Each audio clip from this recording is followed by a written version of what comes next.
everyone, it's Matt, and today I will be reading to you a short horror story that I wrote myself. It is called Fools. This is actually the very first horror story I've ever tried to write, and in fact one of the first stories in general that I've ever written. So I wouldn't go into this expecting anything amazing. It is pretty simple, but I had a lot of fun writing it, and I hope you enjoy it. As always with the creepy stuff, just a little warning. If you're in this video specifically to relax, it may not be too relaxing if you are particularly sensitive to creepy stuff. Anyway, let's get started. You've heard that old urban legend about the clown statue, right? Well, if you haven't, it goes a little something like this. A couple hires a babysitter to watch their kids while they go out for the night. After a few hours, the couple calls the babysitter to check up on their kids. The babysitter lets them know that the kids are fast asleep and asks if she can hang out in the couple's bedroom to try out their fancy new TV. They say that's totally fine, so she goes on to ask one more thing. If she can cover up the creepy clown statue in the corner of their bedroom.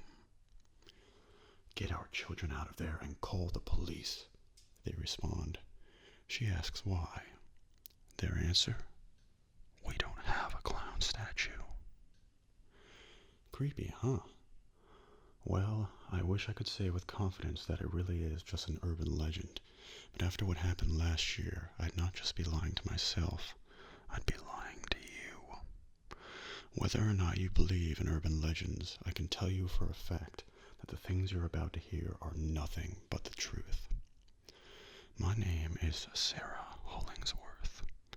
I live in Glendora, California, a city near Los Angeles that resides along Route 66. On April 1st, 2013, I married my best friend, Mark. 10 months later came our first and only child, Josh. And 2 months after that, on April Fool's Day, was our first anniversary. For the occasion, we'd planned a night out in LA with dinner at the world-famous Yamashiro restaurant. Our usual babysitter was busy that night, so we hired a new girl named Michelle. We were her first official customers. After a few moments of conversation, we decided to trust our child with her, and were soon on our way to dinner. For those unfamiliar with Yamashiro, it's an iconic LA restaurant, high on a hill in Hollywood, with incredible views of the city. We'd been planning to have our anniversary dinner there for quite a while, and it certainly lived up to our expectations. The food was fantastic and the atmosphere was just sublime, with one small exception. Partway through our meal, I received a phone call from Michelle. She wanted to let us know that she'd just put Josh to bed and that everything was going smoothly. Although I'd told her that we'd call her when we wanted an update, I was willing to let the interruption slide since it was her first night. However, the call didn't stop there. Oh, and one more thing, she asked. Would you guys mind if I use a blanket to cover up that clown statue in the living room? It's kinda creeping me out. I faked a laugh. Real funny, Michelle. You think I've forgotten what day it is? Okay, I know it's April Fool's Day, but I swear I'm not fooling around. Oh, come on. Everyone's heard that silly old story. What story? All right, that's enough. I've got to go. Our food's gonna get cold. But, oh my God. I think it just moved. Goodbye, Michelle. I sighed and ended the call. I'm all for a little fun on April Fool's Day, but this was an inappropriate time for her prank. Mark wasn't quite as annoyed as I was, but he still agreed that she'd taken it too far. Or so we'd thought. We finished our dinner, took in the view for a few minutes, and decided to head back to Glendora, stopping at a local donut shop to pick up fresh strawberry donuts for dessert. However, our appetite was ruined when we pulled up to the house.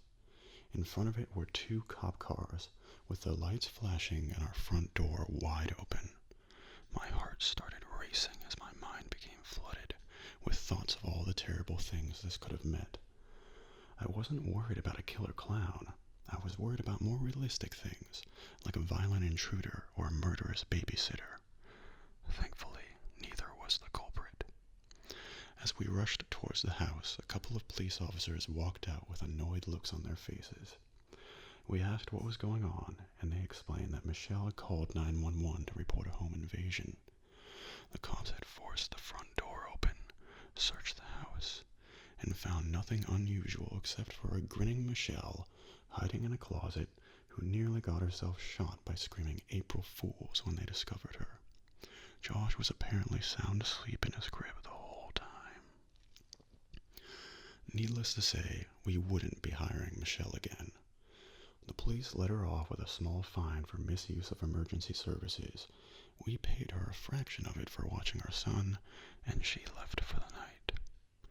As upset as we were with Michelle, and as ridiculous as her behavior was, her strange pranks did leave me a bit on edge for the rest of the night. Mark wasn't the least bit worried, but a small part of me wondered if her calls weren't just jokes.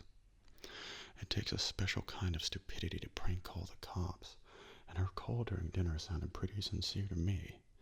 However, with a lack of evidence to the contrary, we had no choice but to decide that Michelle was just a tad bit crazy. I was just thankful that nothing had happened to Josh. We went to bed shortly after finishing the delicious donuts we'd picked up on the way home. Crazy babysitter notwithstanding, I'd say it was a pretty great first anniversary, and I think Mark would agree, until just before we fell asleep. Just as my consciousness started to fade, I heard an odd sound. I couldn't put my finger on what it was at first. My initial thought was that it was a sort of stretching sound, like a rubber glove being pulled off. But as it grew louder, it became clear that I was actually hearing the creaking of floorboards down the hallway. The hair on the back of my neck stood up. What could have been making this noise? We had no pets, and there was no way Josh had gotten out of his crib and started crawling around. After a moment, the creaking noise stopped, and a few seconds later, Josh started screaming and crying. I froze, terrified. No matter how much I tried to think logically, my thoughts kept returning to the incidents from earlier. I couldn't explain the sounds I'd just heard, and I know I couldn't have been hearing things either. I turned over to wake Mark, but he'd already started getting out of bed to check on Josh. "Mark," I whispered fearfully. "What's wrong?" he asked, clearly having been asleep prior to Josh's cries. Before Josh started crying, there was a sound. It was like someone was walking down the hallway. Mark chuckled in disbelief. "Come on, Sarah, it's not April Fool's Day anymore." "Okay, I probably sound like Michelle now, but I swear to God, I know what I heard." "So what? You think I'm just gonna walk into Josh's room and find some clown waiting to kill me? You can't be serious." I sighed, trying to calm myself down. "You're probably right. I really shouldn't be so paranoid. It could have just been a strong breeze or something," I said, although I didn't fully believe it myself. It didn't matter what I believed, though. Panicking would do nothing but make whatever was going on even worse. "That's more like it. I promise, if I run into a killer clown, I'll make sure he makes balloon animals for us before we die." I chuckled sarcastically. "Whatever. Just be careful, please." "I think I'll be alright," he said before leaving to check on Josh. Josh's room was a short walk down the hall, but his cries went on for what felt like an eternity before Mark finally got there. A moment later, the crying stopped, and all was silent. Perhaps a little too silent. I couldn't hear Mark calming Josh down, or either of them making any noise at all for that matter. After about 10 seconds, I called out to Mark. "Mark, are you okay?" Of course, he replied, and an immense feeling of relief washed over me before he continued. Everything is perfectly...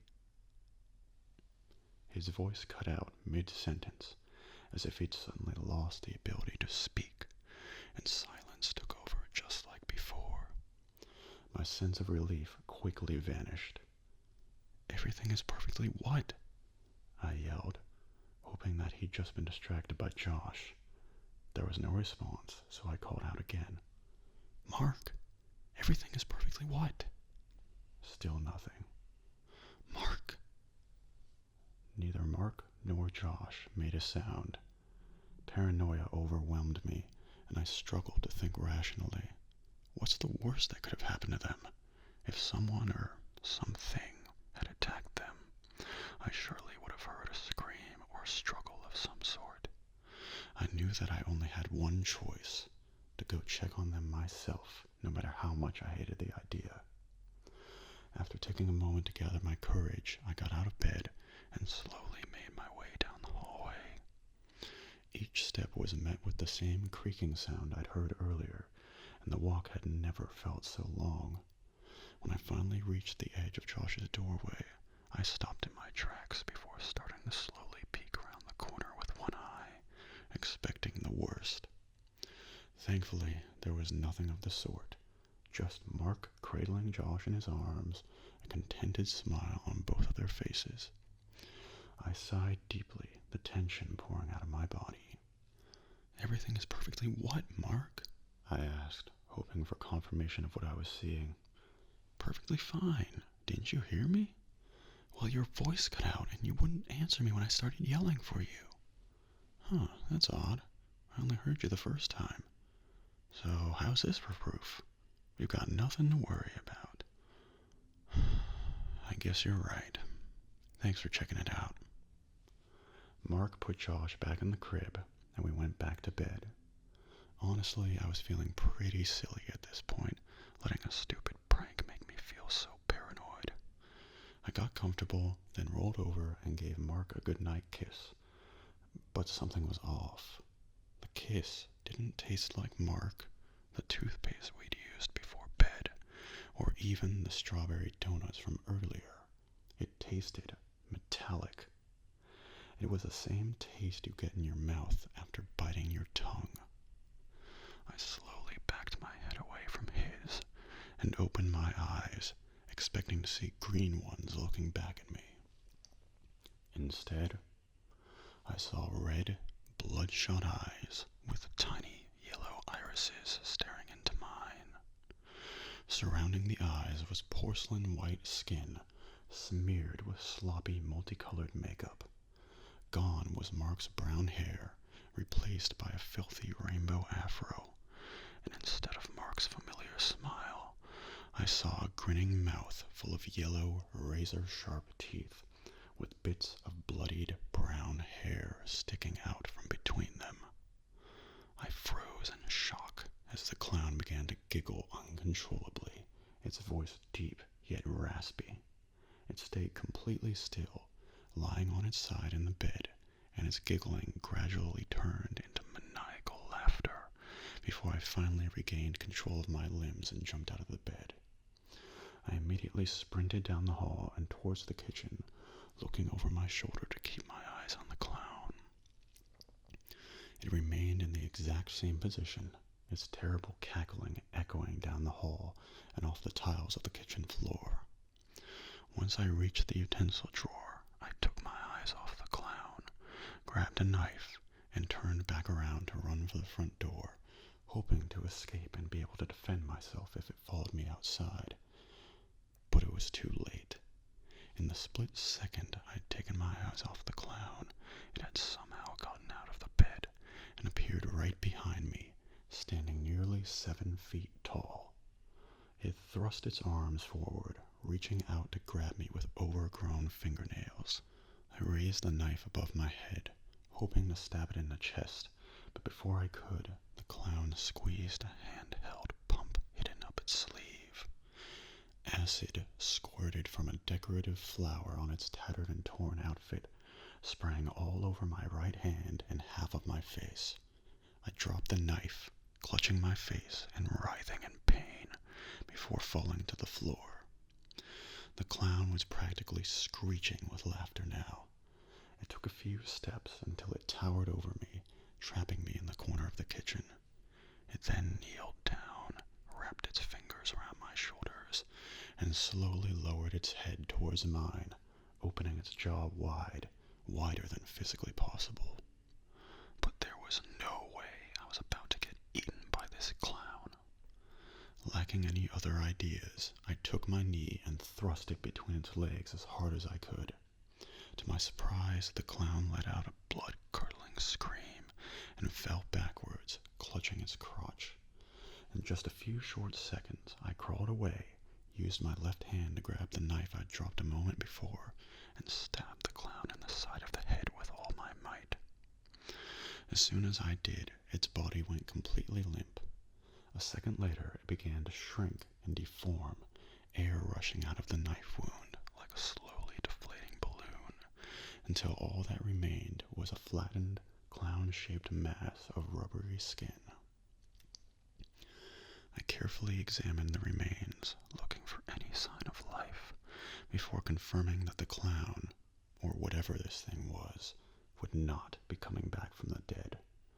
But I had to be absolutely sure. I took the knife, chopped the clown into several pieces, soaked the pieces in lighter fluid, and threw them into the fireplace. I didn't take my eyes off them until every last one was burnt to a crisp. The process was not the least bit messy. There was no blood or gore, only a hollow, rubbery shell shaped like the thing that had nearly killed me minutes earlier. Once the clown had been reduced to ashes, I went to the sink and doused my face and hand with cold water. Thankfully, the acid burns were more painful than they were damaging, and my skin remained mostly fine, but I'd be seeing the doctor in the morning just to be safe. Still shaking with adrenaline, I decided it was time to try getting some sleep, but not before checking on Josh one last time. It was a miracle that he'd seemingly slept through all of this. I walked down the hallway into Josh's room and looked down into his crib, but he wasn't there. I started to inhale sharply, but my breath was halted halfway through, and not of my own accord. Searing pain shot through the sides of my neck, and my throat felt like it was in a vice grip. I quickly felt the life begin to drain from my body. With the last bits of energy I had left, I looked up into the mirror on the wall.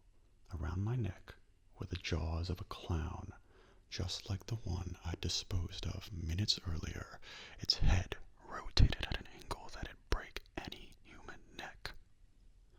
The last thing that I felt before losing consciousness was blood pouring down my collapsing throat. So at this point, I bet you're wondering how I'm even telling you this story. Well, I've got a better question for you. What if she's not?